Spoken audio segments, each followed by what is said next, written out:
A longtime fan favorite of the community, debuting in the only GameCube game released for the Medarot series, Medarot Brave, it is CMR00 Aimflash, with a kit of Flash, Beam, Mega Gatling, Wheel Legs, and the leg ability of Extra Magazine, which grants 1 additional head use to any equipped head on the build, and grants additional head HP on top of that. Now, as mentioned, he is a particular fan favorite of a lot of folks, including myself, for his aesthetic design, but aesthetics aside, he does also sport a very nice and rather scattered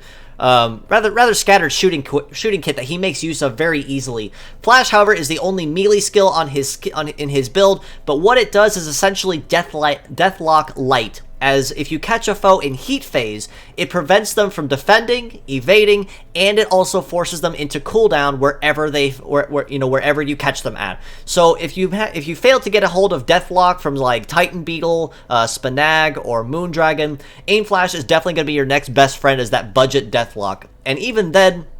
using the term budget for it is not necessarily fair to Aimflash, as Flash is still a fantastic skill to make use of nonetheless. Beam, of course, is a high-power shooting attack, so it'll have with the optic attribute, it will have the ×2 bonus at 30% charge, and the ×3 bonus at 100% charge. The only drawback to Beam is that it does not have pierce damage, unfortunately. His left arm, on the other hand, is where he'll be packing a lot of his source of damage from, and that is Mega Gatling, which is a basic shooting attack that gets a ×1.5 damage bonus as long as your legs remain intact, at the cost, of course, that you can no longer defend or evade until your cooldown phase is complete. But even with that aside, Aimflash does make use of all 3 of his parts very, very easily. If he can't shoot you, he is going to flash you, essentially, which will prevent you from defending, evading, and make it easier for him, if he's fast enough, or someone to come up right behind him and finish the job while you're still in that weakened and vulnerable state. Mega Gatling, as mentioned, will probably be his biggest source of damage, however, and his most consistent,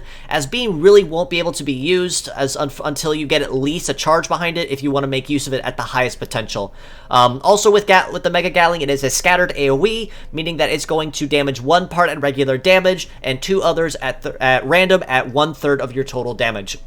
So as a pure set score, I would very easily rate Aimflash in the higher tier of most Fierce Battles at a 6.5 or even a 7 in some cases out of 10 for his incredible balance. He has very fast wheel legs, a fantastic leg ability on top of that in the case where you can use wheel legs very feasibly and very efficiently.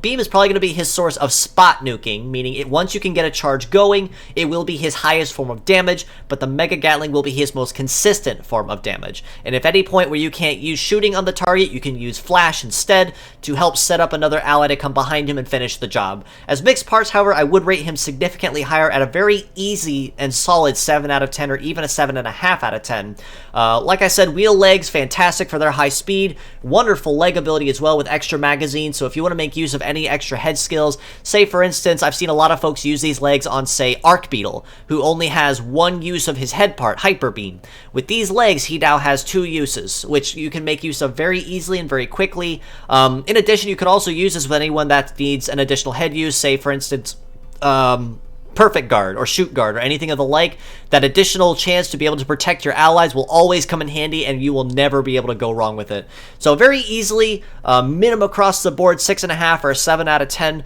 both as pure set and as mixed parts.